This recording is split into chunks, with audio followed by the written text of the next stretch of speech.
Hello dear students of Class 9th. Welcome to the science class. Students, today we are starting the new chapter, that is chapter 6, cell, or is the unit of life or fundamental unit of life, that is cell. Students, the topic which you have to cover in this chapter, that is introduction, then different type of cells, prokaryotic and eukaryotic cells, plant and animal cell, endomembrane system, cell membrane, cell wall, cytoplasm, nucleus, endoplasmic reticulum, Golgi body, lysosome, endosymbiosis theory, that is mitochondria, chloroplast या plastid, cell theory and conclusion. Students, let's start with our first topic, that is introduction. Dear students, you know that we are multicellular animals. ठीक है. Now cell होता क्या चीज़ है? Actually cell जो है वो fundamental structural and functional unit of life है. ठीक है. बॉडी की smallest living unit, that is cell. Cell is the structural and functional unit of living body. Cell is the basis of unit of life. Cell is the small mass of living matter, that is protoplasm. ठीक है. Then cell वो smallest unit है जो independently survive कर सकती है. ठीक है. और क्या होता है? एक्चुअली सेल जो है वो न्यूक्लिएटेड साइटोप्लाज्म है. The unit of biological activity surrounded by the permeable membrane and capable of self reproduction in the medium free of other living system, that is the definition of cell.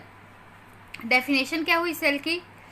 Cell की definition हुई कि the unit of biological activity, the unit of biological activity surrounded by permeable membrane and capable of self reproduction in a medium of other living system, that is cell.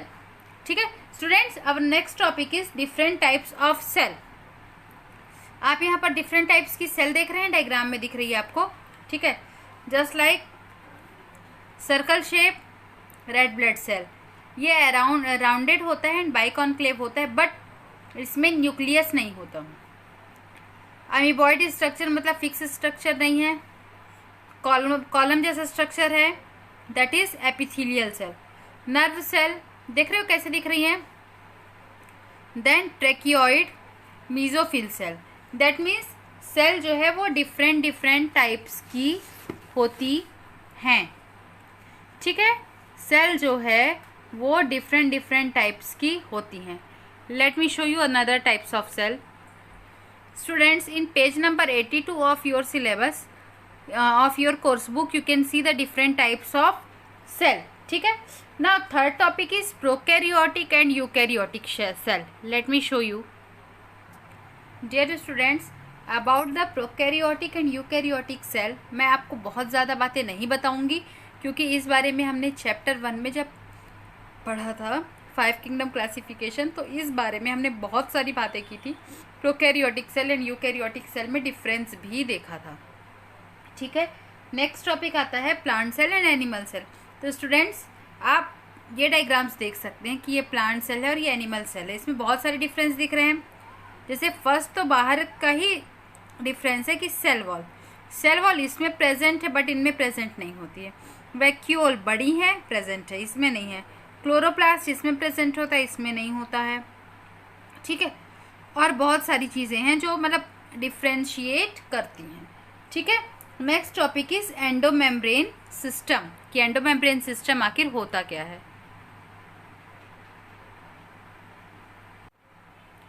तो dear students, endomembrane system actually में कुछ नई चीज़ें नहीं है. Endomembrane system ये बताता है कि मेम्ब्रेनस ऑर्गेनल्स जो हैं सेल के अंदर, उनमें कैसे आपस में ट्रांसपोर्ट होता है. जस्ट लाइक सेल मेम्ब्रेन से कोई चीज़ यदि अंदर आनी है तो सेल मेम्ब्रेन से होते हुए अंदर आएगी, एंडोप्लाज्मिक रेटिकुलम कैच करेगा, एंडोप्लाज्मिक रेटिकुलम से न्यूक्लियर मेम्ब्रेन. अब सपोज न्यूक्लियस में कोई चीज़ बन रही है तो वो सबसे पहले डायरेक्ट जो है वो सेल मेम्ब्रेन के पास या लाइजोसोम के पास या गोल्जी बॉडी के पास नहीं जाएगी. वो सबसे पहले जाएगी एंडोप्लाज्मिक रेटिकुलम से. एंडोप्लाज्मिक रेटिकुलम से या तो वो सेल मेम्ब्रेन में जाएगी या गोल्जी बॉडी के पास जाएगी. सपोज दैट कोई प्रोटीन बना, ठीक है, सपोज दैट कोई क्या बना, प्रोटीन बना, अब उसको जाना है लाइसोसोम के पास, तो वो डायरेक्ट लाइसोसोम के पास नहीं जाएगा, पहले गोल्जी बॉडी के पास जाएगा, फिर लाइसोसोम के पास जाएगा। तो ये जो मेम्ब्रेन का आपस में इंटरकनेक्शन है ना, कि डायरेक्ट कोई भी चीज़ ट्रांसपोर्ट जो है वो डायरेक्ट सेल मेम्ब्रेन से लाइसोसोम में नहीं जाएगी, ये सेल मेम्ब्रेन से न्यूक्लियस में नहीं जाएगी, एक चैनल बना हुआ है। इन्हीं चैनल्स को हम क्या कहते हैं, एक साथ एंडोमेम्ब्रेन सिस्टम कहते हैं। Okay, next come to the next topic, that is cell membrane.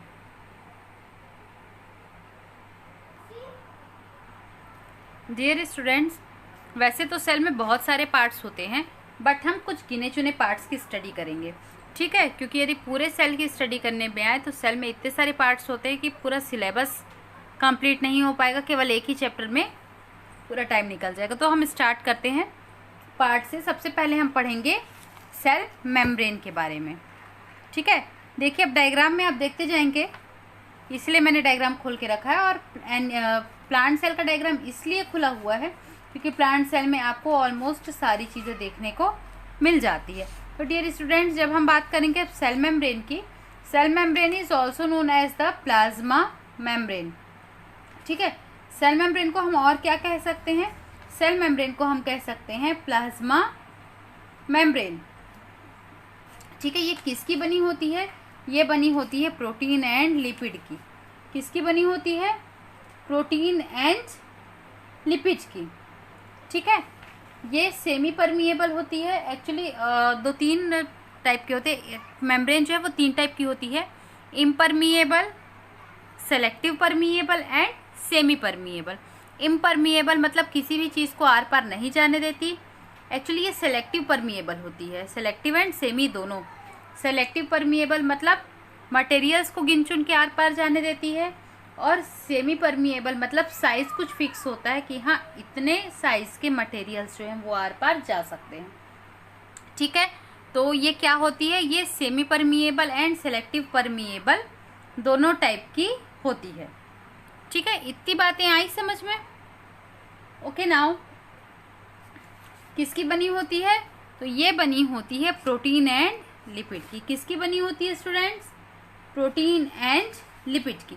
Students, जब कोई भी लिक्विड जो है वो सेल के अंदर जाता है तो वो प्रोसेस कहलाती है पिनोसाइटोसिस। क्या कहलाती है, पिनोसाइटोसिस। सपोज दैट पानी है, केवल पानी, यदि वो सेल के अंदर जाएगा प्लाज्मा मेम्ब्रेन के थ्रू, क्योंकि सेल और इन्वायरमेंट के बीच में कनेक्शन कौन स्थापित कर रहा है, प्लाज्मा मेम्ब्रेन। तो आपको किससे निपटना पड़ेगा, कोई भी मटेरियल जब सेल के अंदर जाना है तो प्लाज्मा मेम्ब्रेन से, ठीक है। तो वो प्रोसेस कहलाती है पिनोसाइटोसिस। क्या कहलाएगी, पिनोसाइटोसिस, ठीक है। यदि मान लो कोई भी fooding material just like glucose है, या अमीबा जैसे फूड इनगल्फ करता है ना, कोई भी टुकड़ा है वो सेल के अंदर जाएगा तो वो होगा फैगोसाइटोसिस। क्या होगा, फैगोसाइटोसिस, ठीक है। लेकिन यदि मान लो कोई लिक्विड जा रहा है तो पिनोसाइटोसिस, और ये तो सेल के अंदर जाने की प्रोसेस हुई। यदि किसी चीज़ को सेल अपने से बाहर निकाल रहा है ना, तो वो प्रोसेस कहलाती है एक्सोसाइटोसिस। क्या कहलाती है, एक्सोसाइटोसिस, ठीक है। क्या कहलाएगा, एक्सोसाइटोसिस। नाउ सेल के अंदर यदि कोई चीज़ जाएगी तो उसे हम कहेंगे endocytosis, whether it is pinocytosis और फैगोसाइटोसिस। पिनोसाइटोसिस एंड फैगोसाइटोसिस जो हैं वो एंडोसाइटोसिस के पार्ट है, ठीक है। और सेल के बाहर निकलना मतलब एक्सोसाइटोसिस, ठीक है। स्टूडेंट्स, कभी कभी क्या होता है ना कि जब सेल को आप अचानक से किसी हाईली उसमें रख दो, किसमें, हाईली कंसंट्रेटेड, ठीक है, जैसे सपोज चाशनी में रख दो किसी सेल को, तो सेल आपस में सिकुड़ जाती हैं, ठीक है, सिकुड़ जाती हैं। तो हम इस प्रोसेस को कहते हैं प्लाज्मोलाइसिस। क्या कहते हैं, प्लाज्मोलाइसिस। ये डायग्राम देखेंगे आप, ठीक है। ये सेल वॉल है और ये साइटोप्लाज्म है, इतना गैप है, दैट मीन्स ये सेल जो है वो सिकुड़ गई है। इसे हम क्या कहते हैं, इसे हम कहते हैं प्लाज्मोलाइसिस। इसका वर्क क्या होता है, जब हमको किसी भी सेल के ऑर्गन की स्टडी करनी होती है ना, तो इसे सेल वॉल से अलग करना पड़ता है, उस समय ये जो फंक्शन है ये यूज़ में आता है, ठीक है। अब प्लाज्मा मेम्ब्रेन के बारे में पढ़ तो लिया, तो उसका काम भी समझ में आ गया होगा। काम क्या क्या होता है, कवरिंग बना रही है, ठीक है, देन मॉलिक्यूल्स को एब्जॉर्ब कर रही है, मॉलिक्यूल्स को एक्सक्रीट कर रही है, ठीक है, और मूवमेंट कर रही है। जैसे अमीबा स्यूडोपोडिया किसका बना होता है, उसकी सेल मेम्ब्रेन का ही तो बना होता है। ठीक है, और एक्सक्रीशन कर रही है, सिक्रीशन कर रही है, इतना काम होता है प्लाज्मा मेम्ब्रेन का। अब हमारा जो नेक्स्ट टॉपिक है वो है सेल वॉल। सेल मेम्ब्रेन के बाद नेक्स्ट टॉपिक हमारा क्या है, सेल वॉल। ठीक है स्टूडेंट्स, आपको मालूम है बैक्टीरियाज में और मोस्ट ऑफ द बैक्टीरियाज, ठीक है, फंगस में और प्लांट सेल में जो है वो सेल वॉल पाई जाती है। एनिमल सेल में सेल वॉल नहीं पाई जाती। ठीक है, तो सेल वॉल का मेन फंक्शन क्या हुआ, सेल वॉल का मेन फंक्शन हुआ कि वो सेल को क्या करता है, हार्डनेस प्रोवाइड करता है। ठीक है, नाउ आपको मालूम है कि उसकी फंगस की सेल वॉल किसकी बनी होती है, यस काइटिन की। प्लांट सेल में सेल्यूलोज और हेमीसेल्यूलोज और इस टाइप की मटेरियल की बनी होती है। ठीक है, ओके नाउ अब आपको पता होना चाहिए कि सेल वॉल के फंक्शन क्या क्या हैं। कौन बताएगा? सेल वॉल को सेल कोट भी कहा जाता है ना। इसके फंक्शन है प्रोटेक्टिव नेचर का होता है। ठीक है, प्रोटेक्टिव नेचर का होता है। क्या होता है? नेचर इसका प्रोटेक्टिव होता है। और क्या फंक्शन होगा इसका? सोचिए सोचिए। आपने जब सेल वॉल के बारे में कहा तो आपको उसका स्ट्रक्चर पता होना चाहिए कि ये सेल को क्या करेगा, प्रोटेक्शन प्रोवाइड करेगा, कड़ा होगा, सिक्रीशन से बनता है, जैसे लिग्निन, सुबेरिन, क्यूटिन, ये सारी चीज़ें किस चीज़, ये क्या है, ये सिक्रीशन है।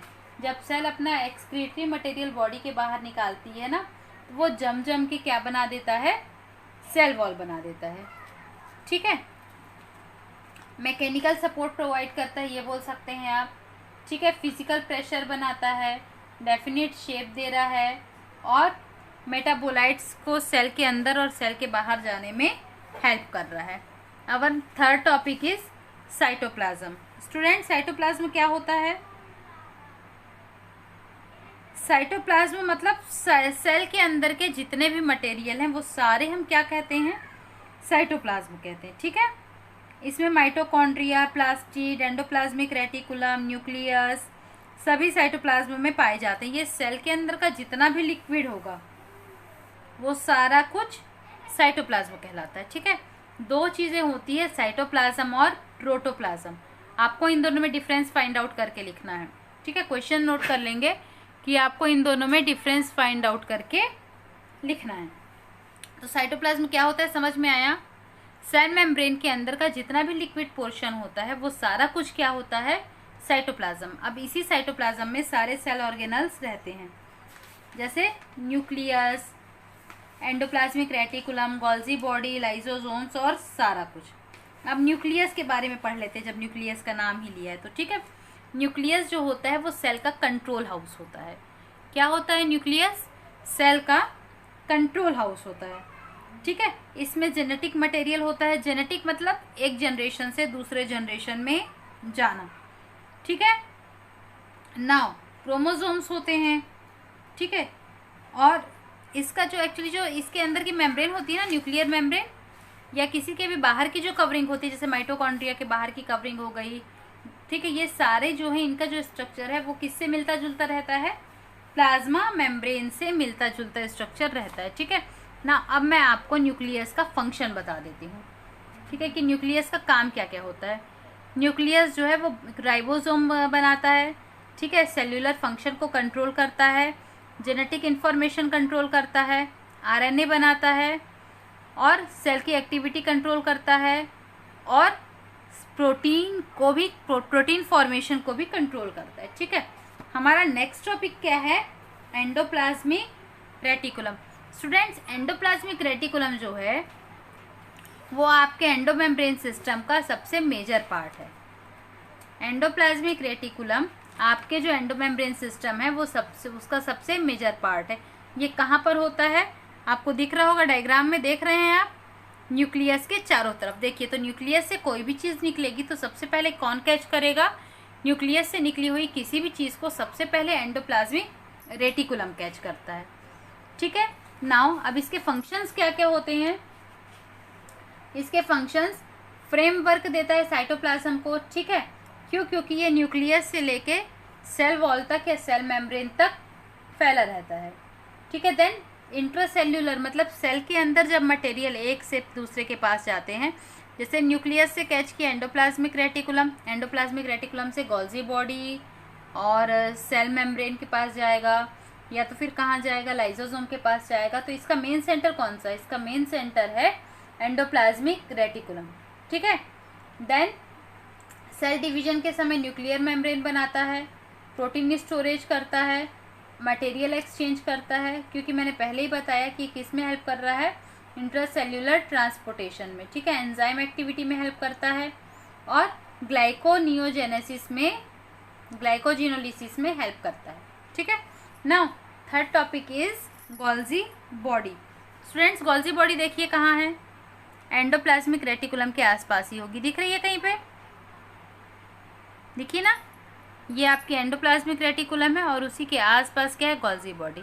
एंडोप्लाज्मिक रेटिकुलम से कोई भी प्रोटीन या कुछ भी मटेरियल निकलेगा, गोल्जी बॉडी कैच करेगी, गोल्जी बॉडी रिलीज करेगी साइटोप्लाज्म को। समझ में आ रहा है? ठीक है, तो मेन फंक्शन क्या हो गया, सिक्रीशन। गोल्जी बॉडी का मेन फंक्शन सिक्रीशन, ठीक है।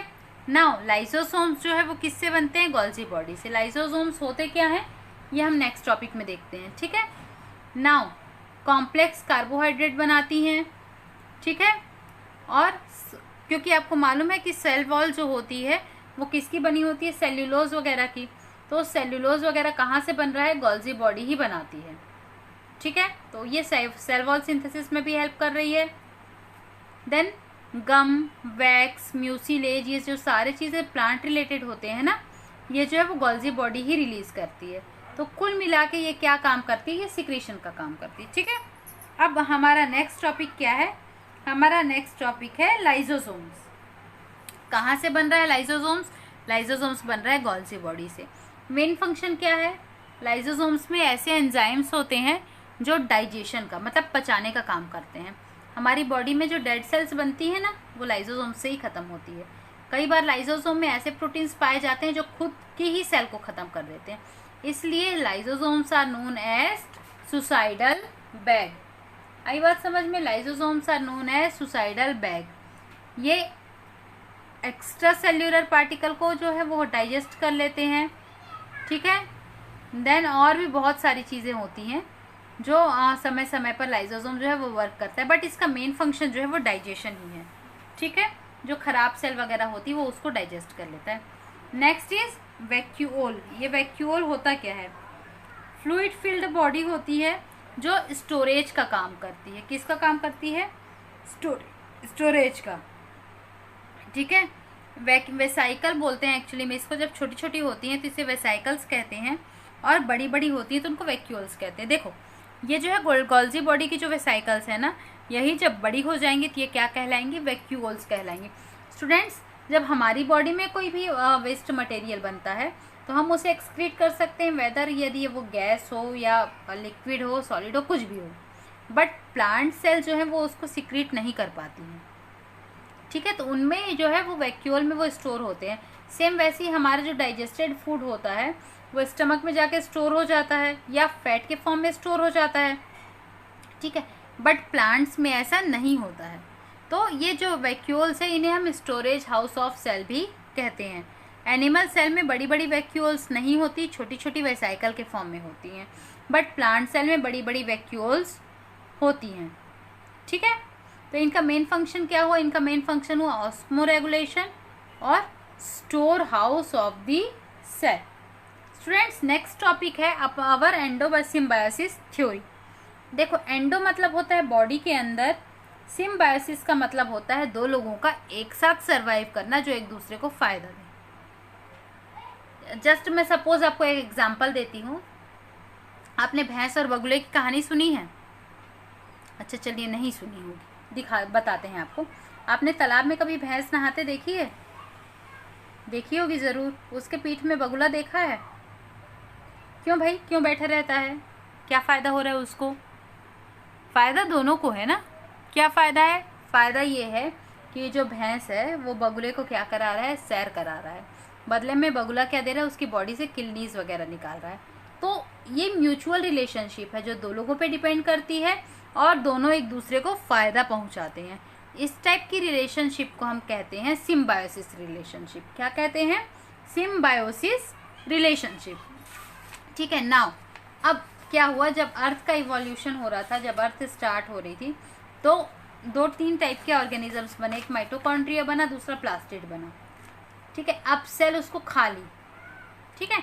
नाउ अब वो माइटोकॉन्ड्रिया क्या दे रहा है? सेल को एनर्जी सिंथेसिस करके दे रहा है, या क्लोरोप्लास्ट क्या दे रही है? फूड बना के दे रही है, और बदले में सेल उसको रहने के लिए जगह दे रही है। तो ये दोनों एक दूसरे को फ़ायदा दे रहे हैं। इसे हम कहते हैं एंडोसिम्बायोसिस। स्टूडेंट्स, आप कहेंगे कि मैम गोल्गी बॉडी और लाइजोसोम्स और सबके साथ वही है। तो बेटा बहुत सारी चीज़ें हैं जो इन्हें एंडोसिम्बायोसिस प्रूव करती हैं। जैसे माइटोकॉन्ड्रिया या क्लोरोप्लास्ट या प्लास्टिड्स में जो है वो खुद का genetic material DNA and RNA होता है, खुद की प्रोटीन सिंथेसिस होती है, बट बाकी में ऐसा पॉसिबल नहीं है। ठीक है ना। अब तो माइटोकॉन्ड्रिया का मेन फंक्शन क्या है? अब 2 पढ़े हमने, माइटोकॉन्ड्रिया और क्लोरोप्लास्ट या different types of plastid. Mitochondria क्या है? माइटोकॉन्ड्रिया का मेन फंक्शन है ATP formation. ATP means adenosine triphosphate या एनर्जी करेंसी। प्लास्टिड वही, इसका एक एग्जांपल प्लास्टिड का क्या हो जाता है आपका? क्लोरोप्लास्ट हो जाता है। 3 टाइप के होते हैं प्लास्टिड, क्रोमोप्लास्ट, क्लोरोप्लास्ट और ल्यूकोप्लास्ट। क्रोमोप्लास्ट कलर्स के होते हैं, जैसे कैरोटीन, कैरोट में होता है ना कैरोटीन। ठीक है। क्लोरोप्लास्ट ग्रीन कलर के होते हैं, फूड बनाते हैं। और ल्यूकोप्लास्ट जो होते हैं वो कलरलेस होते हैं, स्टोरेज का काम करते हैं। कलरलेस होते हैं और स्टोरेज का काम करते हैं। ठीक है स्टूडेंट्स, आपने इतनी सारी चीज़ें पढ़ ली हैं। अब लास्ट टॉपिक एक बचता है आपका, वो है सेल थ्योरी। ठीक है, कि सेल क्या होती है, सेल का फंक्शन क्या होता है, इसे समझने के लिए सेल थ्योरी प्रपोज की गई थी स्टार्टिंग पे ही। ठीक है, तो उसे हम देख लेते हैं। क्योंकि सेल थ्योरी पढ़ने से आपको सेल के बारे में जो पिक्चराइजेशन है वो पूरी क्लियर हो जाएगी। पहले जो सेल थ्योरी हुई उसके केवल 2 या 3 टॉपिक्स थे। ठीक है, स्लीडन एंड श्वान, ये दोनों ने कंक्लूड रूप में दी थी। इसके 3 या 4 टॉपिक थे, एक्चुअली 4 टॉपिक बोल सकते हैं आप, जो आपस में डिस्ट्रीब्यूट करके बने। That all living organisms are composed of different type of cell. ठीक है, all cells arise from pre existing cell. ये जानते हैं कि न्यू सेल जो है वो पुरानी सेल से ही बनती है, उसके डिवीजन से बनती है। All activities of an organism are outcome activities of constituent of cell. ठीक है, मतलब हर एक ऑर्गेनिज्म में जो भी, जैसे वो रेस्पिरेट कर रहा है तो ऑर्गेनिज्म रेस्पिरेट कब करेगा? जब सेल रेस्पिरेट करेगी। ठीक है, देन जो सेल्स होती हैं उनकी अलग केमिस्ट्री होती है और वो अलग से उनका आइडेंटिफिकेशन होता है। और हर सेल में प्रोटोप्लाज्म होता है और न्यूक्लियस होता है। हालांकि आरबीसी जो है वो इसकी एक्सेप्शन है। ये पुरानी सेल थ्योरी है जो पहले दी गई थी। ठीक है, ये पुरानी सेल थ्योरी है जो क्या दी गई थी? पहले दी गई थी। ठीक है, नाउ अब जो मॉडर्न सेल थ्योरी आई उसे हम मॉडर्न सेल थ्योरी या सेल प्रिंसिपल कहते हैं। क्या कहते हैं? मॉडर्न सेल थ्योरी या सेल प्रिंसिपल। इसमें स्टूडेंट्स कुछ बातें एक्सेप्शन है, जैसे कुछ अलग हैं। जैसे सेल जो है वो हेरिडिटी यूनिट होती है, जो सेल थ्योरी में नहीं बताया गया था। ठीक है, then growth of an organism वो कब होता है? जब सेल ग्रोथ करती है, ये भी ओल्ड सेल थ्योरी में नहीं बताया गया था। जेनेटिक इन्फॉर्मेशन जो है वो सेल के अंदर एक होती है और समय समय में एक्सप्रेस होती है। हर सेल में टोटीपोटेंसी होती है। टोटीपोटेंसी मतलब एक छोटी सी सेल पूरी बॉडी को जन्म दे सकती है। ठीक है, और हर सेल जो है वो अपनी इंडिविजुअलिटी मेंटेन करती है अपने हार्मोन्स के सिक्रीशन के थ्रू। ठीक है स्टूडेंट्स, ये रहा आपका सेल थ्योरी। अब कंक्लूजन में हमने क्या निकाला? कंक्लूजन में हमने ये निकाला कि जो सेल होती है वो स्मॉलेस्ट लिविंग यूनिट होती है, इंडिपेंडेंटली रह सकती है। ठीक है, सेल जो सेल के जो प्लाज्मा मेम्ब्रेन होती है वो सारे ऑर्गेनिजम्स में पाई जाती है। और जो डबल मेम्ब्रेन सिस्टम होते हैं, just like double membrane system का मतलब जैसे माइटोकॉन्ड्रिया की जो मेम्ब्रेन हो गई या न्यूक्लियस की मेम्ब्रेन हो गई, इन सारी में जो है वो सेल मेम्ब्रेन से कहीं ना कहीं कुछ ना कुछ सिमिलैरिटीज रखती हैं। इतना क्लियर हुआ? नाउ अब नेक्स्ट चैप्टर में हमको क्या पढ़ना है? हमारा नेक्स्ट चैप्टर स्टूडेंट्स क्या आ जाएगा? Have you any idea?